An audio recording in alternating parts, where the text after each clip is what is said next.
안녕하세요. 크리스천 영사학교는 양래신 목사입니다. 오늘은 기적이 없는 믿음이 과연 성경적인 믿음인가 라는 제목으로 생각해 보도록 하겠습니다. 사람이 마음으로 믿어 의에 이르고 입으로 시인하여 구원을 이루느니라. 로마서 10장 10절이죠. 가로되 너희가 믿을 때 성령을 받았느냐. 가로되 아니라 우리는 성령이 있음을 듣지 못하였느니라. 사도행전 19장 2절입니다. 나는 선한 목자라. 선한 목자는 양들을 위하여 목숨을 버리거니와. 요한복음 10장 11절입니다. 지금 제가 말씀드린 성경 구절은 제가 최근 기적이 일어나지 않는 교회는 성령이 없는 증거이다라는 칼럼을 썼는데 그 밑에 어떤 분이 댓글을 달면서 인용한 말씀이에요.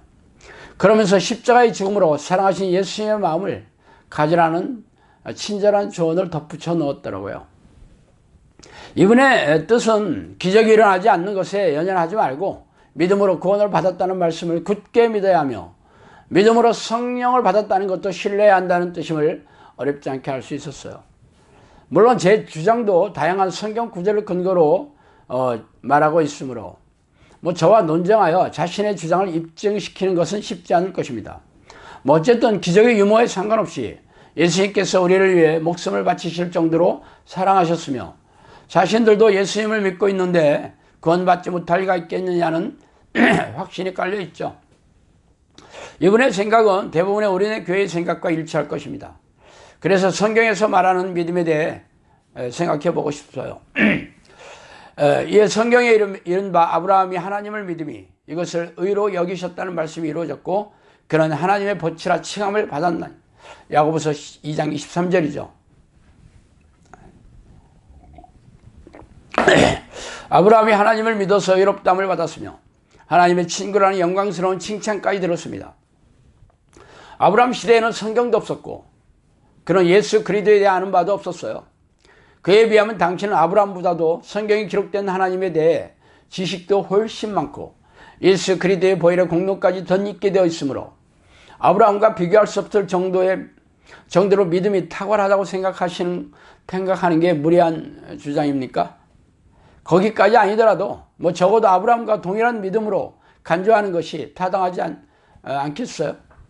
그렇다면 아브라함의 일생과 당신의 일생을 비교해 보세요.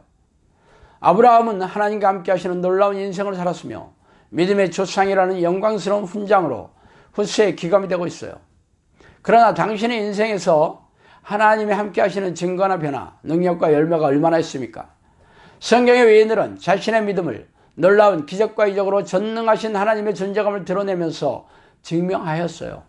그러나 당신은 세상 사람과 진비 없이 무능하고 무기력한 믿음으로 고단하고 팍팍하게 살고 있어요. 그렇다면 하나님이 당신의 믿음을 인정해 주시지 않는다는 것이 아니고 무엇이겠습니까? 내가 하나님은 한 분이신 줄 믿느냐? 잘하는도다. 귀신들도 믿고 떠느니라. 야고보서 2장 19절이죠. 여기 기이한 말씀이 있습니다. 귀신들도 살아계신 하나님을 믿고 두려워서 떨고 있다고 말하고 있죠. 그렇다면 귀신들도 구원을 받아야 하지 않겠습니까? 말하자면 당신의 믿음에 성경에서 말하는 증거나 능력이 없다면 자기 확신에 관념적인 이해에 불과하다는 것이죠. 즉 귀신들은 하나님이 살아계셔서 장차 자신들을 지옥의 불에 던져 넣으실 것을 이미 알고 있었다는 얘기입니다. 즉 관념적인 이해를 믿는다고 표현한 것이죠. 그렇다면 당신의 믿음이 관념적인 이해인지 아니면 하나님이 인정해 주신 믿음인지 분별해야 하지 않겠습니까?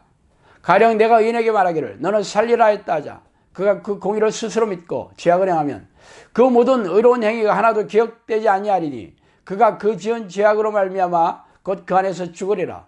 에스겔 33장 13절입니다. 지혜로운 자는 두려워하여 악을 떠나나 어리석은 자는 방자하여 스스로 믿느니라. 잠언 14장 16절입니다. 이 구절은 하나님이 인정해 주시는 믿음이 아니라 자의적인 믿음, 즉 스스로 믿는 자기 확신의 믿음에 대해 말해주고 있죠. 에스겔에게 말한 하나님의 말씀의 대상은 의인이라고 칭하고 있어요. 즉 그동안의 믿음의 행위가 하나님께서 의롭다고 인정받은 사람입니다. 그런데도 그가 자신의 공의를 스스로 믿고 죄악을 행하면 죄 때문에 죽을 것이라고 선포하고 있습니다. 잠언에서도 아무리 자신의 믿음이 있다고 하여도 죄에서 떠나지 않으면 하나님과 상관없는 믿음이라고 잘라 말하고 있죠. 그렇다면 당신의 믿음은 관념적인 이해가 아니라 하나님의 말씀에 절대 순종하고 있는지의 여부로 알 수 있겠죠. 물론 그렇다고 고개를 끄덕일 것입니다. 그러나 이 역시 자신의 잣대가 중요하지 않아요. 하나님께서 인정해 주셔야 합니다. 지혜로운 자는 두려워하여 악을 떠나나 어리석은 자는 방자하여 스스로 믿느니라.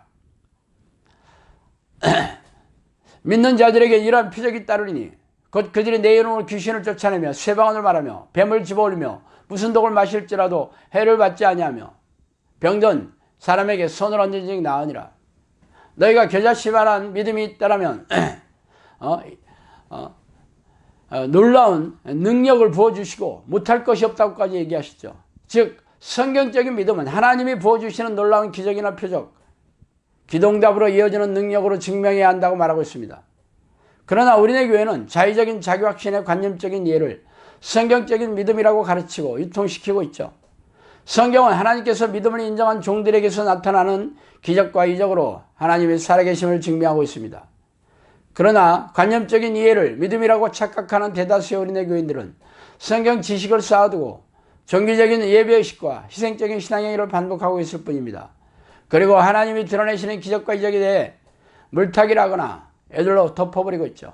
이들이 심판대 앞에 서면 하나님의 말씀을 경멸한 대가를 혹독하게 치를 것임에 틀림없습니다. 자, 오늘은 여기까지 하겠습니다. 감사합니다.